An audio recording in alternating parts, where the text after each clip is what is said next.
en los próximos minutos vamos a introducirnos en el mundo de la célula. Y este es un tema muy importante porque vamos a poder entender por qué existen células que son tan diferentes unas de otras. Por ejemplo, acá tenemos un esquema de células epiteliales, por ejemplo, las que podemos encontrar en el intestino delgado.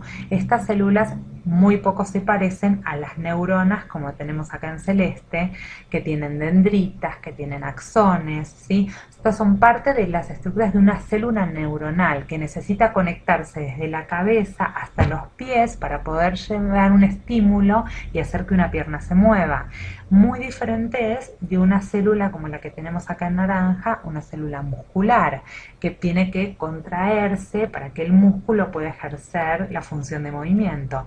Y muy diferente también de lo que son, por ejemplo, las bacterias. En este dibujo muy poco representativo en realidad de las formas de las bacterias, pero me muestra que las bacterias como células son más pequeñitas, que tienen formas muy diferentes de los otros tipos celulares. Entonces, las células son diferentes y queremos meternos un poco en este mundo para poder entender por qué y para qué me sirve esta diferencia. En otros videos estuvimos hablando un poco de organismos. Y organismo surge del término de la organización jerárquica de los seres vivos. ¿Qué quiere decir? Que hay sistemas de seres vivos muy complejos que están formados, ¿se acuerdan?, por sistemas de órganos, los órganos, y que cada órgano a su vez está formado por células. Y las células a su vez tienen en el interior varias moléculas y sistemas atómicos, y así fuimos viendo en la organización jerárquica de seres vivos. Acá nos vamos a detener en lo siguiente, en una aclaración muy importante. Existen algunos organismos o algunos seres vivos que se conocen como organismos unicelulares. Unicelulares. ¿Qué quiere decir unicelulares? Que están compuestos por una sola célula. ¿Qué tipo de organismos unicelulares conocen? Las bacterias, el más claro de todos los ejemplos, ¿sí? Estas bacterias tienen capacidades como organismos muy complejos, pero sin embargo están formadas por una sola célula. Cada uno de estos individuos es un organismo unicelular. Y existen otros organismos mucho más complejos que se conocen como pluricelulares. Y estos organismos pluricelulares, como las plantas, como los animales, tienen capacidad, vamos a poner mayor a una, pero digo, solo como un método estimativo, en el ser humano adulto se habla de 10 a la 14 células, que sería el equivalente a hablar de 100 trillones de células. Esta cantidad de células hace que el ser humano sea tan complejo frente a un organismo unicelular como sería una bacteria. Entonces, eso sería una forma de clasificar organismos. A mí me gustaría ahora entrar un poquito más en detalle acerca de lo que sería la célula en sí. Entonces, para hablar de células, muy importante que hablemos de tres cosas. Vamos a hablar sobre los diferentes tipos celulares, algo mencionamos al principio, porque tenemos diferentes especies o tipos de células. Vamos a hablar de las funciones que tienen las células, lo represento como si fuera algo matemático, y vamos a hablar también sobre cómo se clasifican. Una vez que tengamos esto comprendido, va a ser mucho más fácil entrar en la estructura en sí.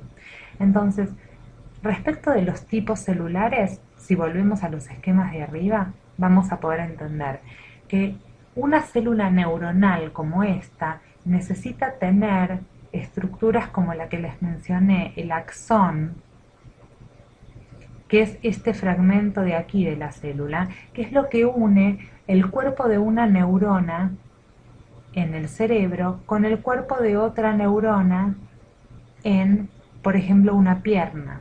Entonces eso hace que el estímulo que llega en el cerebro pueda mandar la información hacia la pierna para poder moverse a través de la médula espinal.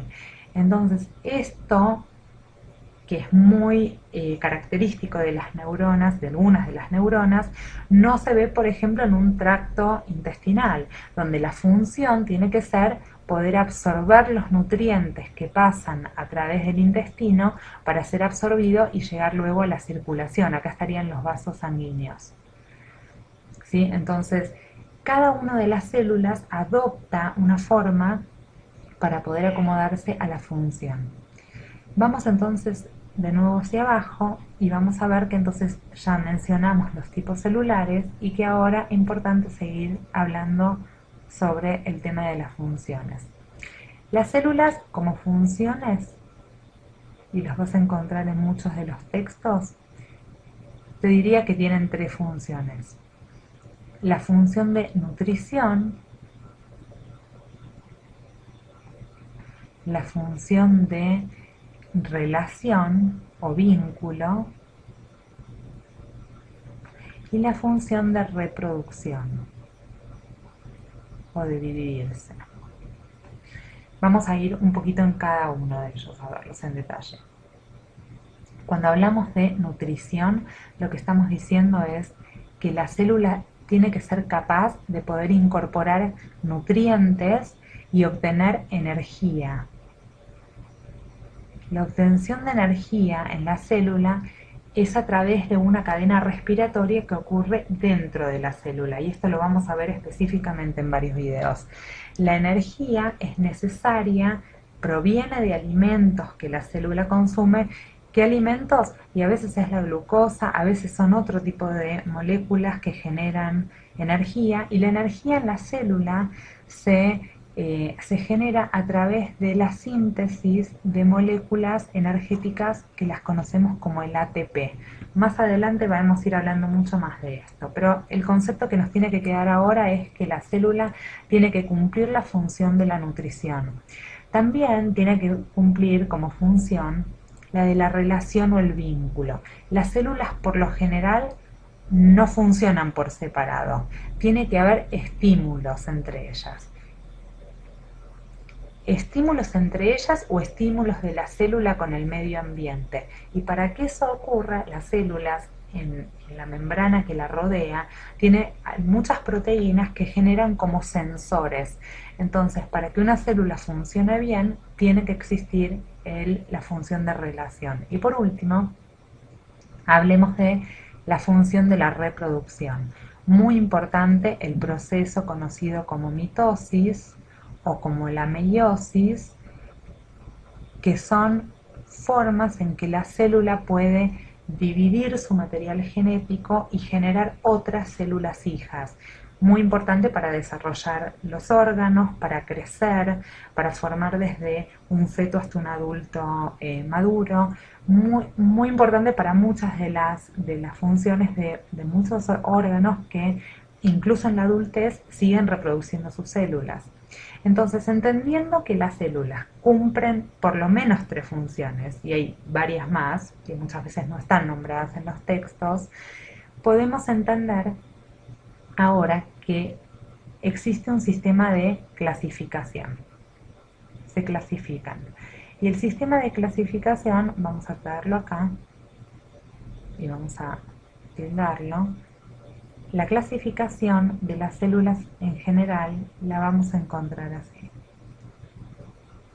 Las células las vamos a clasificar en dos sistemas. En las células eucariotas y las células procariotas.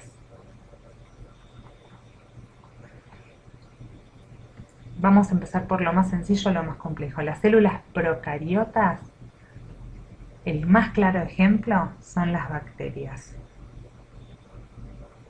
Y en las células eucariotas, ahí vamos a encontrar muchas más. Tenemos las de los animales, vamos a anotar como esto, animales, las plantas, los hongos, también tenemos los protozoos, ¿sí? Todo el resto de las células que conocemos, aparte de las bacterias, pertenecen al grupo de células eucariotas. ¿Y cuál es la principal diferencia entre las eucariotas y las células procariotas? En que, de qué manera guardan su información genética. ¿Qué quiere decir? Que las células eucariotas contienen un núcleo dentro de las células. Ese núcleo es el que contiene la información genética o el ADN. En cambio, las procariotas, si bien sí tienen información, sí tienen ADN, por supuesto, no tienen núcleo o no tienen una membrana nuclear que lo rodee, no tienen un núcleo específicamente. Bien, entendiendo entonces ahora, a modo de resumen, que las células existen en diferentes tipos y formas y tamaños y que cumplen diferentes funciones, vamos a entender que podemos clasificarlas en diferentes tipos. Entonces, en los próximos videos vamos a poder entender la estructura de las células eucariotas, vamos a poder entender la estructura de una célula procariota y ya vamos a saber de qué estamos hablando. Nos vemos en los siguientes.